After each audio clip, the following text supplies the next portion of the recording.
మాధవి గుండె వేగంగా కొట్టుకుంటోంది. ఎన్నో సంవత్సరాలుగా తన మనస్సులో ఉన్న ఒకే ఒక ప్రశ్న, నా తల్లిదండ్రులకు నిజంగా ఏం జరిగింది అనే ప్రశ్నకు సమాధానం దొరకబోతోందేమో అనిపించింది. నా పేరు రాఘవయ్య. నేను మీ నాన్నగారికి చిన్ననాటి స్నేహితుడిని. మీ నాన్నగారు చాలా మంచివాడు. ఎవరికైనా సహాయం చేయాలని చూసేవాడు. వృద్ధుడు తన దగ్గర ఉన్న పాత పేపర్ను బయటకు తీశాడు. ఇది మీ నాన్నగారు నీ కోసం ఇచ్చినది అని మాధవి చేతుల్లో పెట్టాడు. ఆ కవర్ చూసిన వెంటనే మాధవి చేతులు వణికాయి. ఎందుకంటే దానిపై ఆమె పేరుంది. నా కూతురు మాధవికి అని రాసి ఉంది. మాధవి నెమ్మదిగా ఆ లెటర్ను తెరిచింది. అందులో ఉన్న మాటలు, మాధవి, జీవితంలో ఎప్పుడైనా కష్టాలు వచ్చినా నీ నిజాయితీని వదలకు. డబ్బు పోయినా తిరిగి సంపాదించవచ్చు, కానీ మనిషి నమ్మకం పోతే తిరిగి పొందడం కష్టం అని ఆ లేఖలో ఉంది. మీ నాన్న చనిపోయే ముందు ఒక ఆస్తి గురించి చెప్పాడు, కానీ అది డబ్బు, ఇల్లు కాదు. అది ఒక బాధ్యత. మీ నాన్నగారు ఒక అనాథ పిల్లల ఆశ్రమాన్ని నడిపించేవారు. ఆయన తర్వాత అది ఎవరో ఒక మంచి మనసున్న వ్యక్తి చూసుకోవాలని అనుకున్నారు. గుమ్మం దగ్గర నిలబడి ఉన్న భానుమతి ఈ విషయం విన్నది. ఆమె ముఖంలో మళ్ళీ ఆశ కనిపించింది. అంటే ఈ అమ్మాయికి ఏదో ఆస్తి ఉందన్న మాట అని మనస్సులో అనుకుంది. రాఘవ ఆలోచిస్తున్నాడు. మాధవి జీవితంలో ఇన్ని బాధలున్నాయని అతనికి తెలియదు. రాఘవ గారు, మా నాన్నగారు నాకు ఒక బాధ్యత ఇచ్చారు.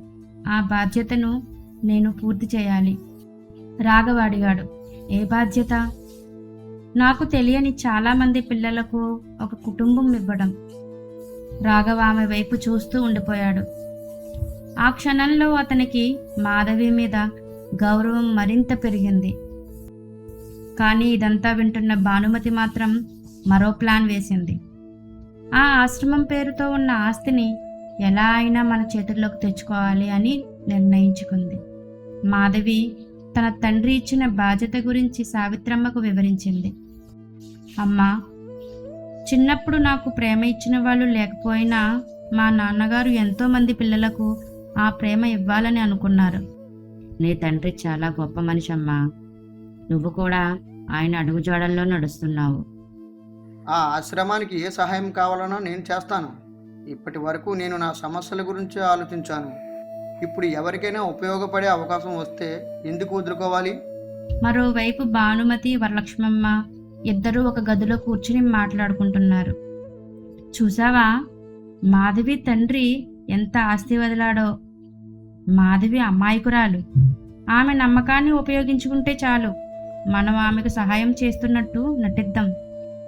భానుమతి మాధవి దగ్గరకు వచ్చింది. అమ్మా, నిన్ను నేను తప్పుగా అర్థం చేసుకున్నాను. నీ మంచితనం ఇప్పుడు నాకు తెలిసింది. ఆ ఆశ్రమం బాధ్యత చాలా పెద్దది. నీకు అనుభవం లేదు. అందుకే నేను, వరలక్ష్మమ్మ కలిపి నీకు సహాయం చేయాలని అనుకుంటున్నాం.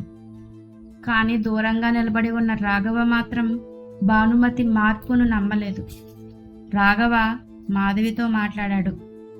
మీరు భానుమతి అత్తయ్య మాటలు నమ్ముతున్నారా? కొన్ని మార్పులు నిజమైనవి కావు మాధవి గారు.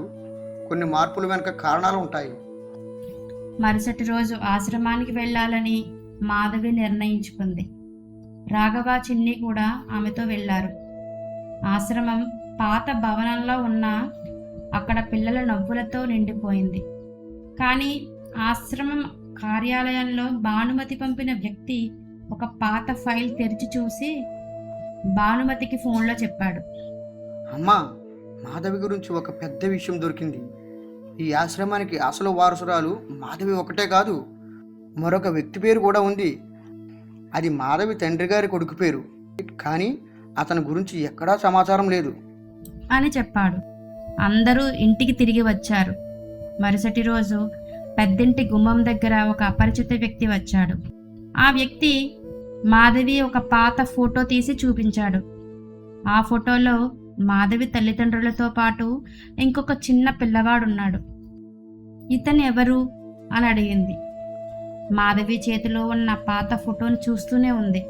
ఆ ఫోటోలో ఉన్న చిన్న పిల్లవాడు తన అన్నయ్య అని తెలుసుకున్న క్షణం నుంచి ఆమె మనస్సులో ఎన్నో ప్రశ్నలు మొదలయ్యాయి. నా అన్నయ్య బ్రతికే ఉన్నాడా అని అడిగింది. అవునమ్మా, కానీ అతని జీవితం చాలా కష్టాల్లో నిండిపోయింది. అసలు అతను ఎక్కడ ఉన్నాడు? ఇన్ని సంవత్సరాలు ఎందుకు మాధవిని కలవలేదు? మాధవి తండ్రి గారు చాలా మంచివాడు, కానీ ప్రమాదం తర్వాత కుటుంబం విడిపోయింది. ఆ సమయంలో చిన్నవాడైన మీ అన్నయ్యను ఒక బంధువు తీసుకెళ్ళిపోయాడు. తర్వాత పరిస్థితుల వల్ల అతను దూరమయ్యాడు. ఎందుకంటే అతనికి ఒక విషయం చెప్పారు, నీ తల్లిదండ్రుల మరణానికి నువ్వే కారణమని. ఎవరు అలాంటి అబద్ధం చెప్పారు? గుమ్మం దగ్గర నుంచి ఒక స్వరం వినిపించింది. అవును, నీ అన్నయ్యకు నేనే చెప్పాను. ఎందుకంటే మొత్తం ఆస్తి నా చేతిలో ఉండాలనుకున్నాను. అప్పుడే బయట నుంచి మరో స్వరం వచ్చింది. అందరూ గుమ్మం వైపు చూశారు. అక్కడ ఒక యువకుడు నిలబడి ఉన్నాడు. ఆ యువకుడు తన చేతిలో ఉన్న పాత ఫోటోను చూపించాడు. ఈమెనేనా నా చెల్లెలు మాధవి అని అడిగాడు. మాధవి కళ్ళల్లో నీళ్లు నిండిపోయాయి. అన్నయ్య అని ఒక్క మాట మాత్రమే పలికింది. నువ్వు నా చెల్లెలివే కావచ్చు, కానీ నా జీవితంలో కోల్పోయిన సంవత్సరాలకు సమాధానం ఎవరు చెప్తారు? చిన్నప్పటి నుంచి నేను నిన్ను ద్వేషిస్తూనే పెరిగాను. అప్పుడే వృద్ధుడు ముందుకు వచ్చాడు. అర్జున్ బాబు, ఇక నిజం దాచడం సరికాదు. ఇది మీ నాన్నగారు నీ కోసం, మాధవి కోసం రాసిన చివరి మాటలు. అర్జున్ ఆ లేఖ తీసుకొని చదవడం ప్రారంభించాడు. అందులో ఇలా ఉంది. నా పిల్లల్లారా, ఏ పరిస్థితి వచ్చినా ఒకరినొకరు నిందించుకోకండి. మీ మధ్య ఎవరైనా అపార్థాలు పెడితే నమ్మకండి. మీ ఇద్దరూ కలిసి ఉంటేనే నా ఆశయం నెరవేరుతుంది అని ఉంది. అర్జున్ కళ్ళల్లో కన్నీళ్లు వచ్చాయి. తన చెల్లెలిని తప్పుగా అర్థం చేసుకున్నానని అతనికి అర్థమైంది. అంతలో మాధవి మేనమామ తలదించుకుని నిలబడ్డాడు. భూపతిరాజు అతని వైపు చూసి, డబ్బు కోసం బంధాలను నాశనం చేయటం ఎప్పుడూ మంచిది కాదు. మేనమామ దగ్గర సమాధానం లేదు. తన తప్పు అర్థమైంది. అతను మాధవి దగ్గరకు వచ్చి నన్ను క్షమించు అని అన్నాడు. కొన్ని నెలల తర్వాత మాధవి, అర్జున్ ఇద్దరూ కలిసి తమ తండ్రి ఆశయమైన ఆశ్రమాన్ని మరింత అభివృద్ధి చేశారు. చాలామంది పిల్లలకు చదువు, ప్రేమ, ఆదరణ లభించింది. చిన్నీకి ఇప్పుడు ఒక పెద్ద కుటుంబం దొరికింది. ఆమెకు మాధవి కేవలం అద్దెకు వచ్చిన కోడలు కాదు, నిజమైన తల్లిలా మారిపోయింది. ఒకరోజు సాయంత్రం సావిత్రమ్మ మాధవిని చూసి నవ్వుతూ అంది. అమ్మా, నువ్వు ఈ ఇంటికి కోడలిగా వచ్చావు, కానీ ఇప్పుడు ఈ ఇంటి మనిషిగా మారిపోయావు. కొన్ని బంధాలు రక్తంతో ఏర్పడతాయి, కొన్ని బంధాలు మనసుతో ఏర్పడతాయి. మన జీవితంలోకి వచ్చే మంచి మనుషులను గుర్తించడం నేర్చుకోవాలి. ఆ రోజు నుంచి రాజుగారి పెద్దింట్లో ఒక మాట అందరూ గుర్తుపెట్టుకున్నారు. మనిషి విలువ అతను ఎక్కడి నుంచి వచ్చాడో కాదు, అతను ఎలాంటి మనసుతో ఉంటాడు దానిలో ఉంటుంది.